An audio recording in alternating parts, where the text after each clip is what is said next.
Welcome to Work Life by Design. I'm your host, Mel Marsden. As a passionate entrepreneur with a desire to create places where people and business thrive, I hope to inspire you to find your place at work and in life so you can live a life by design.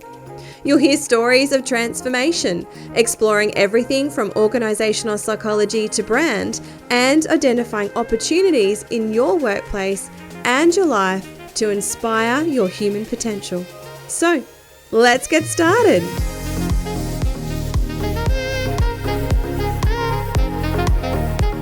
With everything that we have been navigating over the past 2 years, boundaries, or more correctly, a lack of boundaries, has become one of the most common topics of conversations amongst friends, colleagues, clients, and within our Work-Life Lounge community.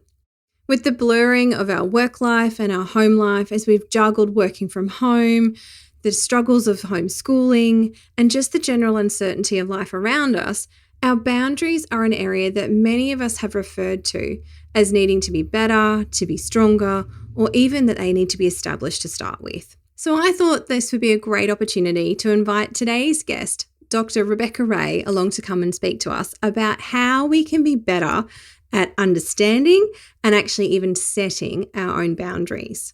So Rebecca is a clinical psychologist, an author, and a speaker. She uses a science-backed, heart and hard truth approach to help big picture thinking women and creators live a life that's fulfilling, unapologetic, and free. Rebecca has been a clinical psychologist for the best part of 2 decades. She is also the author of multiple books, including Setting Boundaries, which we'll talk about a bit more during the episode. And she's also the host of her own podcast, Hello, Rebecca Ray. So some of the things that Rebecca and I talk about today are what we are actually saying when we say we need to set better boundaries, because this is something so many of us actually talk about, but what does this actually mean? We also talk about why we find it difficult to put boundaries in place, and some of the internal challenges that come up for us when we're identifying a need for a boundary. We also dive into the conflict that will eventually simmer up for us when we aren't being true to our own boundaries, and how setting boundaries actually starts with a path to self-acceptance. Rebecca also leaves us with a few simple ways for us to express our boundaries in a non-confrontational way that then helps us to open up those lines of communication. If you enjoy this episode today and want to learn more from Rebecca, be sure to come and join us in the Work Life Lounge for her upcoming masterclass in March. Heal Your Boundaries, The Path to Personal Empowerment is a transformative masterclass designed to show you the keys to unblocking your capacity to set and keep empowered boundaries. Now, you know that the Work Life Lounge is all about showing you the how of actually implementing these things that we know we all need to do.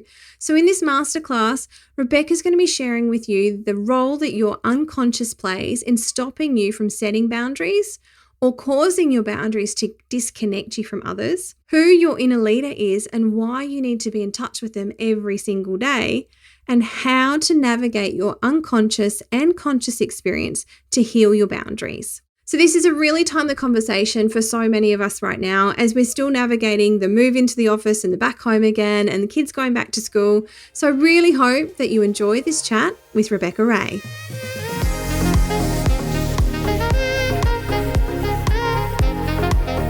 Well, hello and welcome. Today I have got Rebecca Ray with me. Hi, Rebecca. Hi, Mel. Thanks for having me. Well, thank you so much for joining me. Now, Rebecca, you're the author of Setting Boundaries, and one of the conversations that I know we've been having quite prevalently, both with our clients but also in the Work Life Lounge community, is around this idea of setting boundaries and having boundaries and the need for boundaries. And I think a lot of this has come out of the situation that we've been in with the global pandemic, and everyone's kind of working from home and homeschooling, and there's really not this ability for us to switch off, and there's this kind of blur of work and home and everything's kind of bundled up together. But when we talk about this sense of needing boundaries, what are we actually referring to, and what are we kind of feeling when we say, oh, we need to set better boundaries? I think you're right on a number of levels. It's taken a global pandemic for boundaries to become a kind of buzzword, and I kind of wish it had happened before this, because I think boundaries are foundational to our quality of life individually.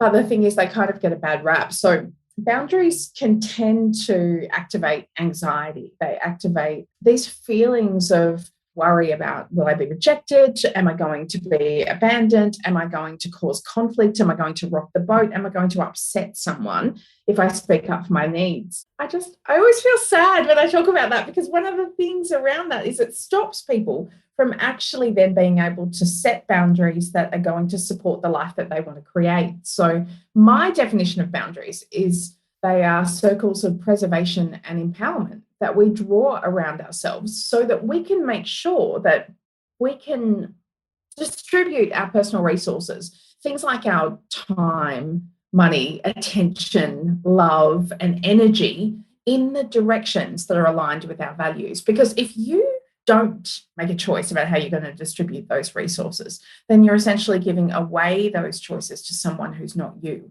So other people then get to decide about where your resources get distributed because you haven't made a choice about that and communicated it to begin with.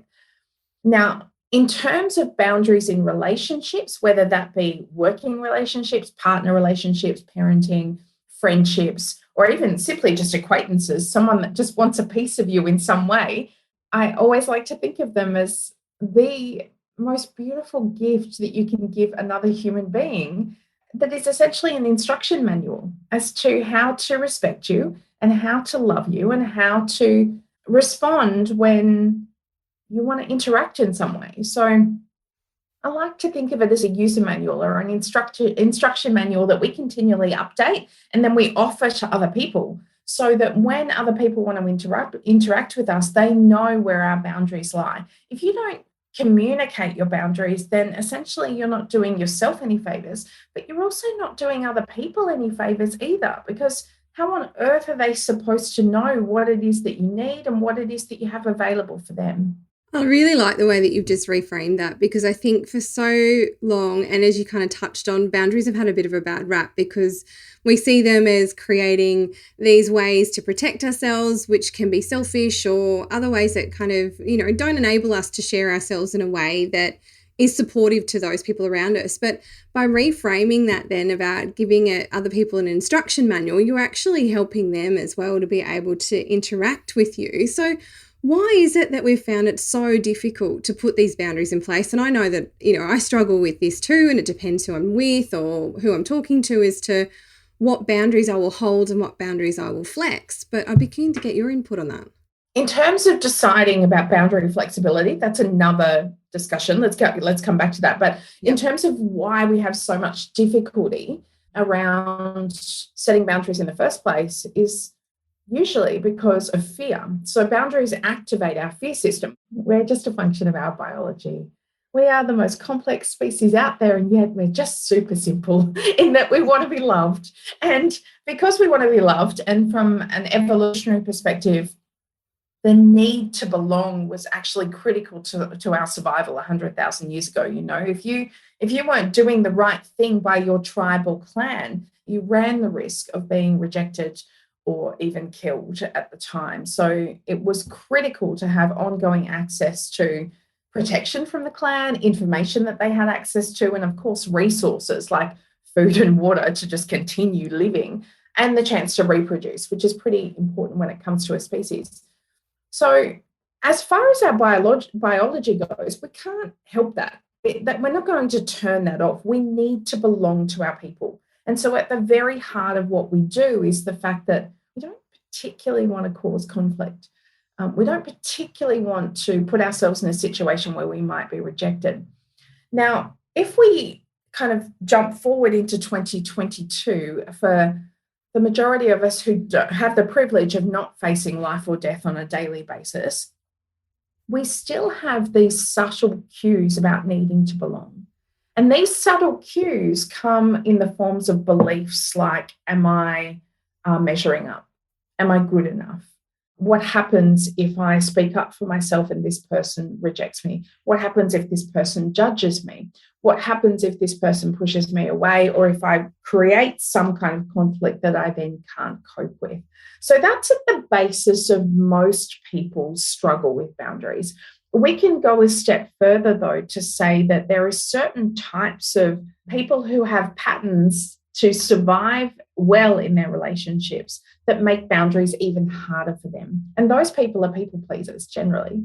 People who are people pleasers tend to be incredibly adept at being able to read other people's needs, but also at the heart of their behavior is making sure that everyone is happy before they check in with their own needs. And that's out of a very deep seated fear that they're going to upset someone, they're going to create conflict, and ultimately that they'll be rejected. So it actually drives most of what they do in relationships. But it also means that people pleasers do that enough, or when they do that enough, you can guarantee that quietly in the background, there'll be a simmering ball of resentment and anger. It's not as pretty and as palatable as what you might think it is, where, oh my goodness, these people are so kind and they're just so easy to get along with. And you can always count on them to do the thing that you need them to do.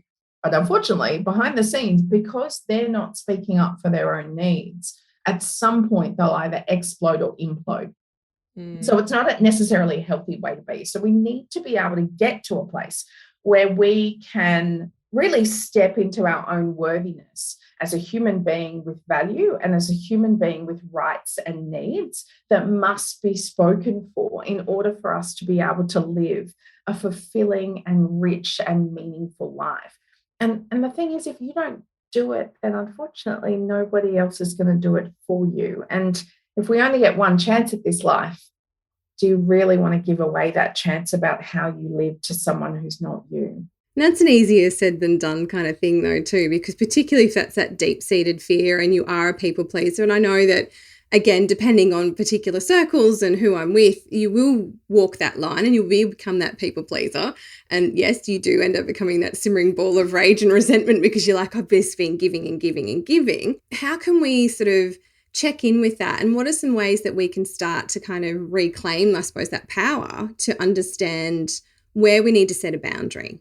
You could say that everything is either easier said than actually done, except for breathing. And I get that comment so many times on social media where people just brains kick in and they go, oh, that sounds like effort. Well, yeah, it does. But the outcome is, do you want to actually live in a way that is consistent with your values? Or do you want to consistently sit in those feelings that will eventually swallow you because you haven't been speaking out for yourself? So absolutely, I agree there is effort involved. But there's also effort involved with being a simmering ball of anger and resentment. So which do you want to hold? Which kind of effort do you want to choose? Yeah, you kind of have one way of looking at it in terms of you can have that or you can have that. So which effort do you want?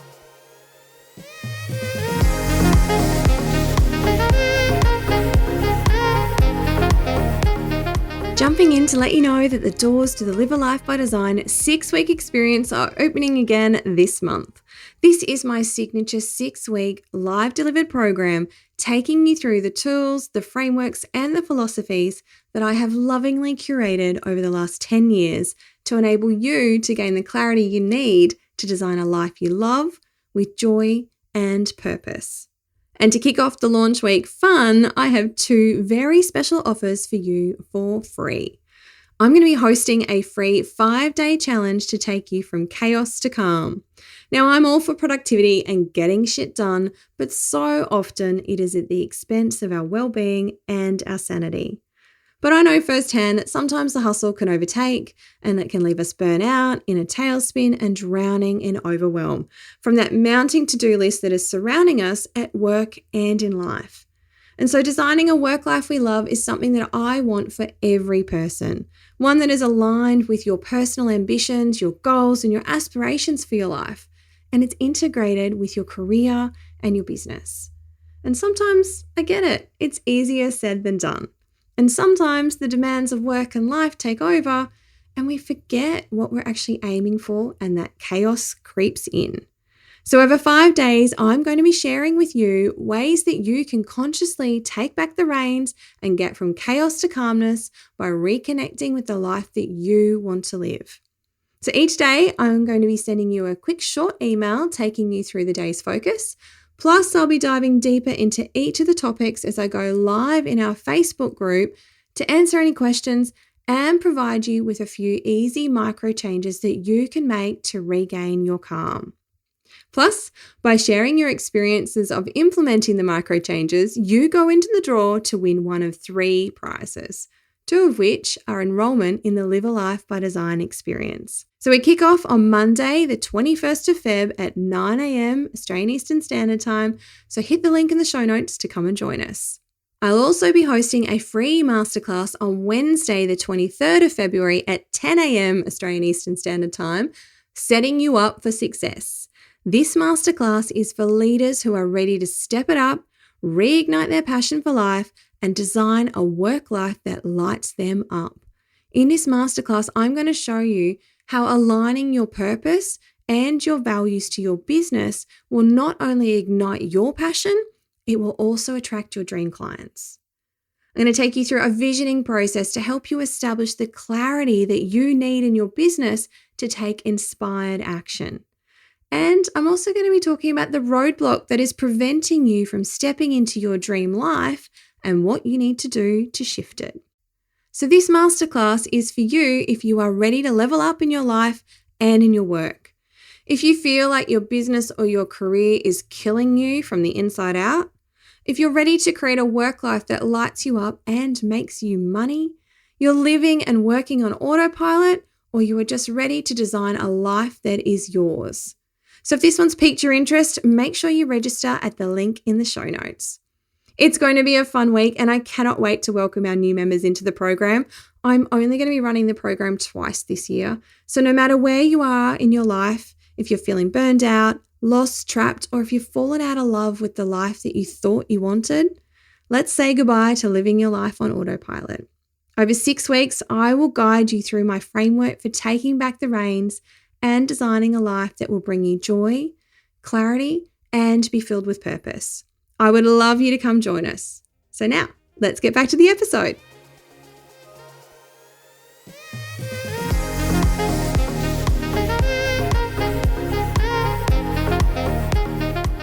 In terms of the effort to take your power back, which I think is a really good use of effort, if we're going to have to direct our energy somewhere, I really support it to be in alignment with actually choosing who we want to be and how we want to be in our relationships. The first thing that I would encourage people pleasers to understand is it's really, really important not to judge why you have engaged in people pleasing behavior, because we don't do things for no reason. We're so complex, but we're also so simple. We don't just do something because there was no reason behind it, especially if it becomes a behavioral pattern. So what we tend to do is we tend to follow a particular pattern that gets a certain result. So people pleasers have done what they've done in the past because it's worked. It's worked to help them avoid conflict. It's worked to help them not rock the boat. It's worked to make sure that this person doesn't become aggressive or doesn't raise their voice at them or whatever it is that you're trying to avoid in that circumstance. It's worked to fit the story that you decided about yourself in childhood that you've then lived into as an adult in terms of your identity or who you must be in relationships in order to be okay. So the first thing is, if you identify with people pleasing, please don't be in a place where you're thinking, oh my goodness, there's something wrong with me, I'm defective, I need to completely change my entire identity in order to be able to do boundaries. You don't. I promise you don't. And in fact, some people pleasing is actually incredibly useful in relationships. People pleasers tend to be, or almost have as their superpower, the ability to be able to read other people's needs and then meet them. Now, as long as your needs are met, as long as your needs are considered and respected in the relationship, people please all you want. You probably make the best partner in the history of the world. But it's not useful if you're in a place where your needs are continually ignored or disrespected or dismissed in some way. There's got to be a balance there, yeah. So the first thing is, don't judge yourself and don't decide that there's something wrong with you. In fact, all you've done is developed a coping strategy that has worked for you. But the thing is, it's actually not working for your well-being in the long term. So we need to find some way that you can then communicate your needs. Now, in terms of practicing communicating your needs, it's got to be done. This is the other hard part. It's like learning to drive. Unfortunately, there's no way to learn to drive unless you actually get in the car and have a driving lesson and practice and mess it up and do it over and over again. So start with someone that you trust, and especially someone who can provide the psychological safety that you need to be able to know that you're working on boundaries and support and encourage you through that. And then after you get used to using the language around your needs and around boundaries, step forward into the environments where you find it more difficult and start setting boundaries for small things that don't have a huge weight attached to them in your head. So you might not, kind of rock up to your boss and ask for a pay rise immediately, because that might feel way too overwhelming and like you really need to reckon with your worthiness to be able to do that. So if that's too much, you might step back and say, when I'm doing deep focused work in the morning, please don't come into my office because it distracts me and it doesn't enable me to get back to what I'm doing quickly. So you might start there and then build up. But the first thing is to make sure that you practice to begin with someone who's safe. Because what boundaries do if they feel anxiety provoking is they actually make us feel like we're not safe psychologically. And I really like the concept that you talk about in the book and the idea of the inner leader. And I think this is an incredibly important piece because I think in my own personal life, this is something that I think I needed to develop, and it took time, and you kind of have to understand, well, what is important to me? What is my value set? What do I want to achieve while I'm here on this earth, and how am I going to go about that? That's that logical brain piece. But unfortunately, when we end up in these situations where our boundaries are being pushed on and, poked, you talk about the fact that, we get into this fight, flee or freeze situation, but you've also added fawn in there as well. But I think I'm really interested to understand how that part of the brain ends up taking over and we really just completely disregard what's going on in our logical brain and how it all kind of just goes to mush, I suppose, in the process. Yeah, so what happens is inner leader is the term that I've given your conscious, authentic self. It's the part of you that is able to guide you forward, to do hard things in the service of creating the life that you want to live and being who it is that you want to be. Now, your inner leader is the manager or the CEO of what's happening in your unconscious, which is the material that is driven by the unmet needs that we carry, the unhealed wounds that are also there, as well as our fears and our resentments and limiting beliefs. Now, if we go a step further to that, what happens is when the material in our unconscious is triggered, usually by boundaries. Well, in this case, boundaries, because that's why I wrote the book. So obviously we're talking about boundaries feel gross, they feel triggering, then it activates our fear system. And our fear system is responsible for turning on our survival instinct, which is what you might know, listeners might know as the fight-flight response. Technically, it's the fight, flight, freeze, fawn response. Now, fight or flee is pretty obvious. Boundaries either make you want to fight or they make you want to run. For most women in particular, we tend to choose flee first. So obviously you're not physically running away usually, but you're avoiding in some way. Now, you might not speak up in the first place. So freeze is the response where you freeze up and you shut down and you don't say anything. So you might just go silent, or you might simply just not know how to react in a situation, so you don't say anything at all. And finally, fawn is essentially the people-pleasing response. So fawn is where we turn ourselves inside out and upside down as a survival response in order to be able to restore our sense of safety in the interpersonal interaction in some way. So that means that we will do whatever we feel like is needed to make the other person happy in order to appease their tone of voice or appease the volume of their voice. But it could even just be a look. Like if there's something that triggers you to think, oh my goodness, this is not going the way that I want it to go and this person's getting upset with me, that can simply be enough for you to start backtracking and do whatever is needed to make sure that the situation is restored in some way in favor of the other person, not you, because you want to make sure that they're not upset in any way. So that's fawning. And fawning is essentially a more recently identified part of the fight, flight, freeze response. as a survival instinct. It's actually a way of coping, a way of surviving, which is why I say please don't judge it, because it's there for a reason. But like any of these responses, especially flee as well, for those of us that are more likely to avoid, that's just as problematic as people pleasing, because in order to be able to make sure that our needs are met and respected, we have to communicate them in the first place, which means we need to approach and not run away. So, all of these coping strategies are there for a reason, but all of them need to be balanced out with doing the things that need to be done to make sure that your resources are being distributed in a way that fits who you want to be. And I think they're really interesting concepts that you kind of spelled out there, but they all come from a very strong sense of self-identity. And I think that's something that we all require to develop over time. Where do you see that sitting? Because I know you've got a really interesting backstory as well, starting out your life as a pilot in order to appease other people around you. How does that sense of self-identity evolve over time? And is it just a coming of age thing, or is it something that some of us are born with in more depth?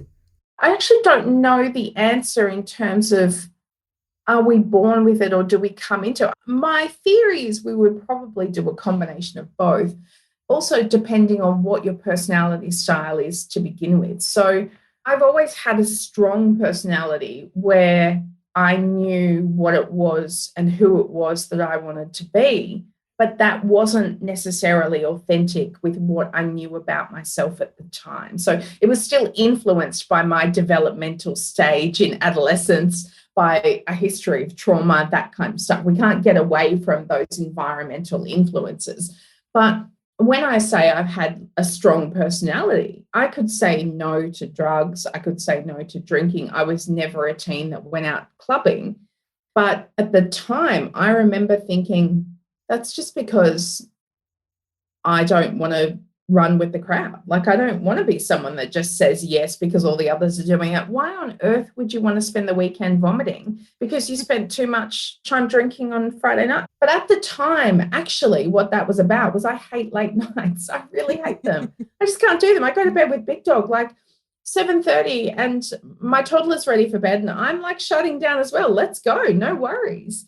And I also don't like overstimulating environments because I'm an introvert. So those environments like nightclubs and things like that, they're like an assault to my senses. I didn't know that at the time. I interpreted that as something different. Mm. And so as I've aged, though, the flying thing was more about challenging my own anxiety, not necessarily pleasing other people, but challenging my own anxiety. Once I'd done enough of it, then it became about pleasing other people because other people had invested in my flying career. And I thought, oh my goodness, once I knew it was making me anxious and depressed because it was violating so many of my life non-negotiables, then I was like, I can't possibly stop this now because so many people have invested either time or money or energy or both in supporting me to do this. And now, even though it's making me feel horrible, I can't possibly turn around and say no. And yet I had to because it was compromising my mental health so much. And that's at the point that I realized that there is such a thing as life non-negotiables. And life non-negotiables are those things that you know about yourself. It comes from your kind of encyclopedia of self-knowledge. The things that you know about yourself that you must have in life in order to just be baseline okay. And for me, one of those things is routine. I am a super boring person.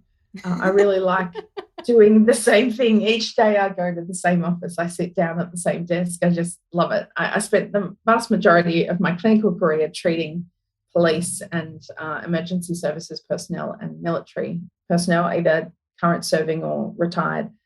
And I remember one of my cops one day said, oh my God, don't you get bored doing this? Like, don't you get bored going to the same office?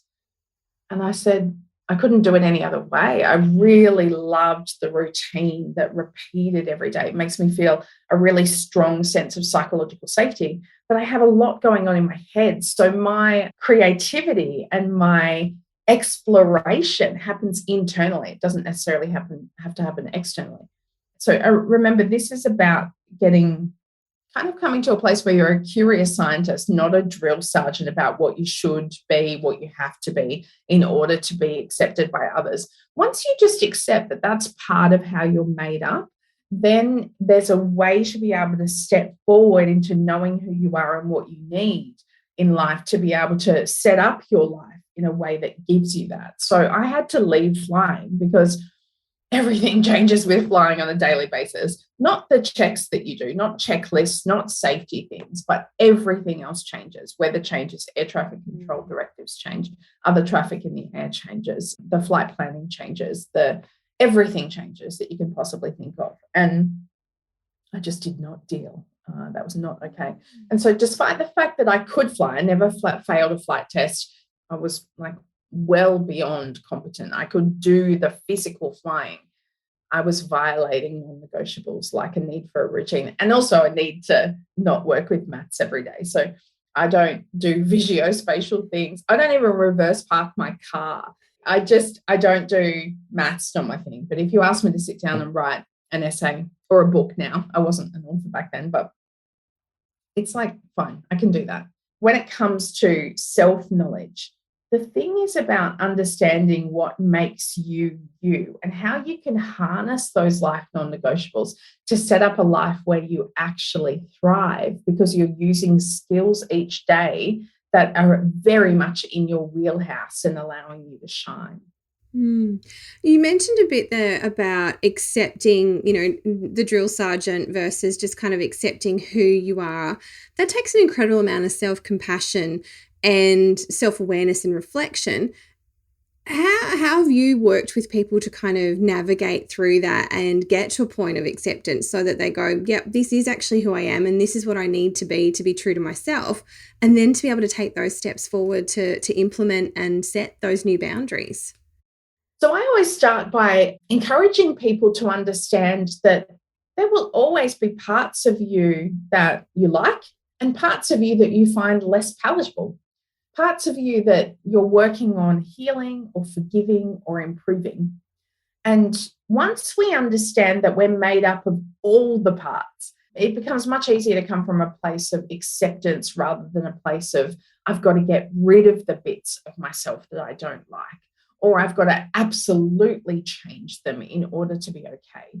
So I'd much rather people come from a place of gentleness where they understand that we are all made up of these parts that are really easy to work with and parts that drive us insane. So for me, I struggle with discipline. So one of the things that I'm constantly working on for myself is improving my level of willpower and my level of discipline. It was amazing in my 20s and my early 30s, but throw a toddler into the mix and throw bigger life demands into the mix where there's a lot of brain power that I use on a daily basis, then all of a sudden my discipline goes out the window because it seems too hard. And I'm always coming back to a place where I'm balancing, okay, we need to do hard things for the service of health and well-being and all those other things so that we can continue to do the things that we ask of ourselves on a day-to-day basis. It can be challenging because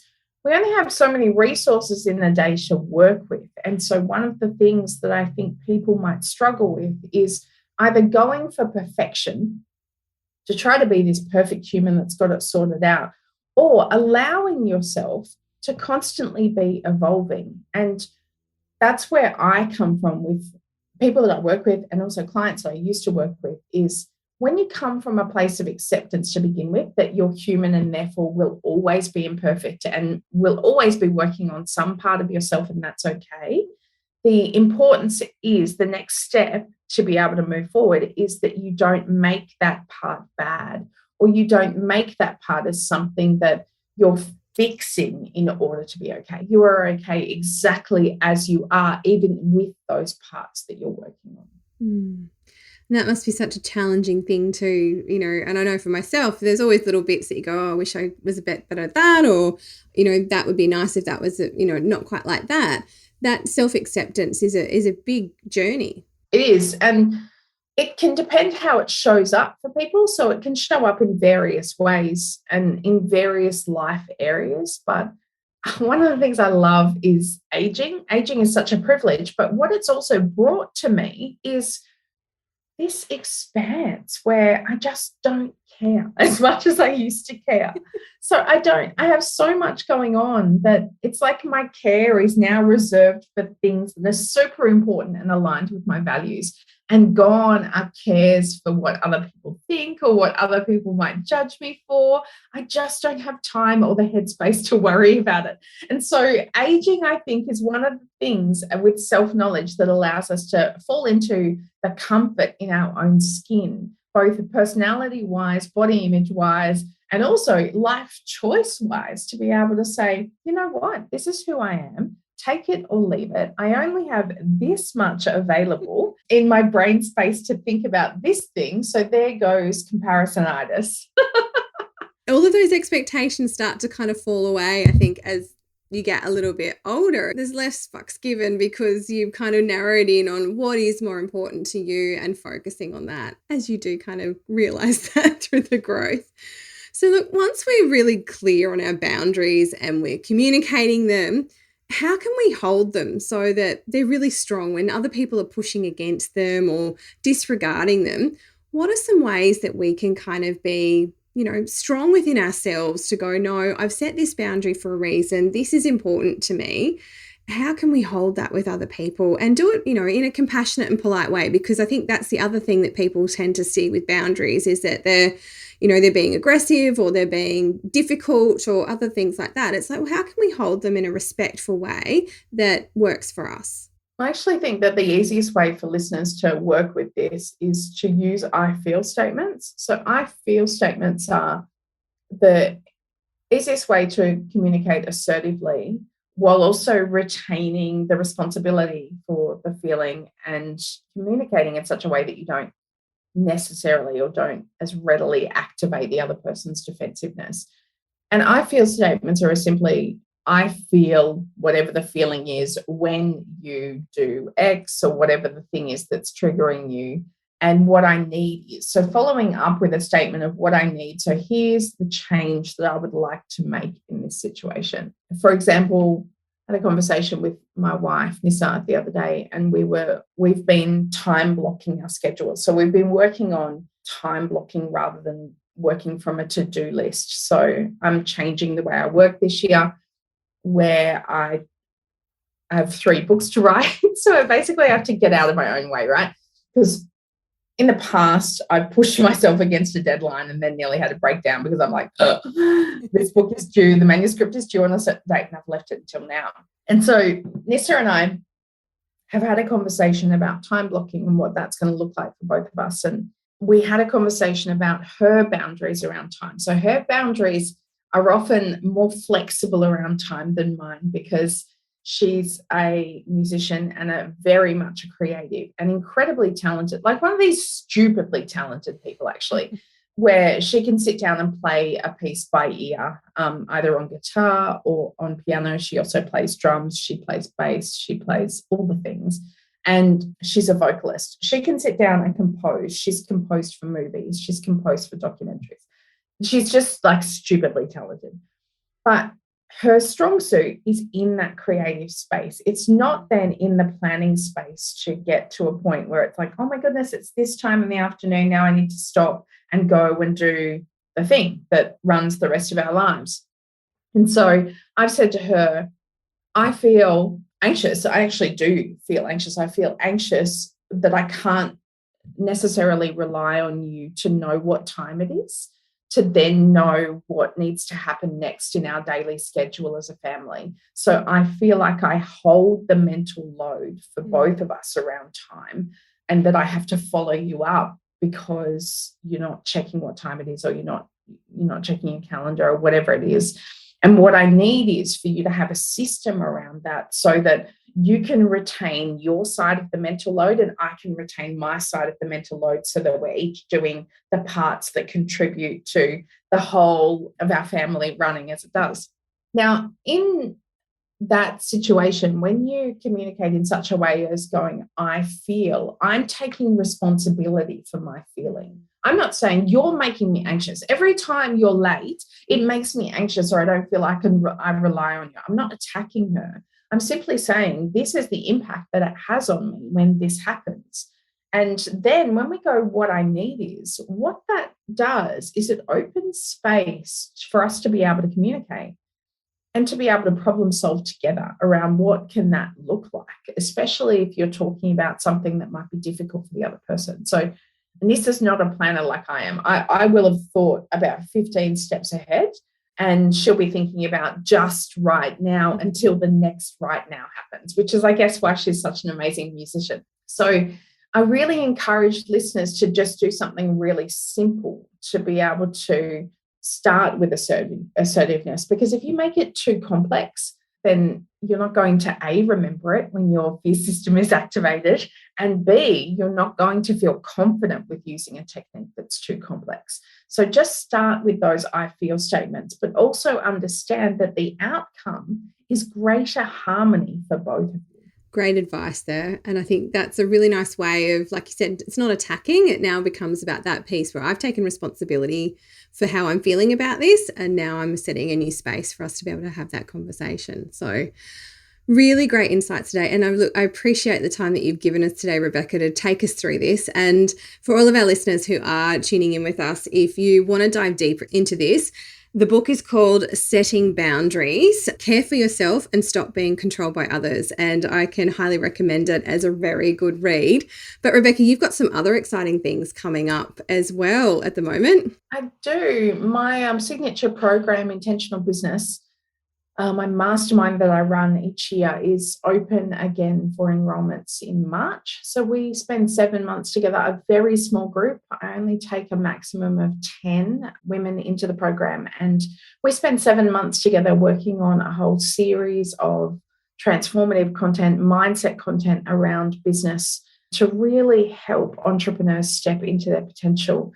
It's the program that I created that I wished I had when I first started out, because, oh my goodness, I made so many bloody mistakes. Like, honestly, I did so many things wrong when I first started just because I didn't know. I spent so much money that I wished I could have saved because I had the guidance that I now provide. So people that join the program have access to my integrator, my online business manager as well. You have access to both of us for the entire 7 months, and we spend time doing live coaching. We do virtual co-working sessions. We do virtual retreats.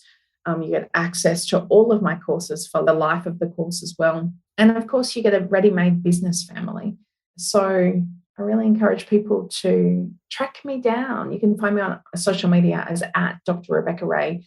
And if you're interested in intentional business, then send me a DM and I'll send you all the details. Wonderful. It sounds great. And I totally agree with you in terms of having had these things when we first started out in business. It's always helpful. And that's very much why I started the Live a Life by Design program as well, because it's like, I wish this was a manual that someone had given to me when I blew up my life and was kind of putting all the pieces back together. And this is the steps that I've taken to do that. So Rebecca's also going to be joining us in the Work Life Lounge for our next masterclass as well. So you can come along and see her there as well. But it has been a fantastic chat today, Rebecca. And I know I've taken some things away from this conversation as well that I'll be able to go and implement, but really appreciate it. And it's been lovely having you here with us today. Thank you for having me, Mel.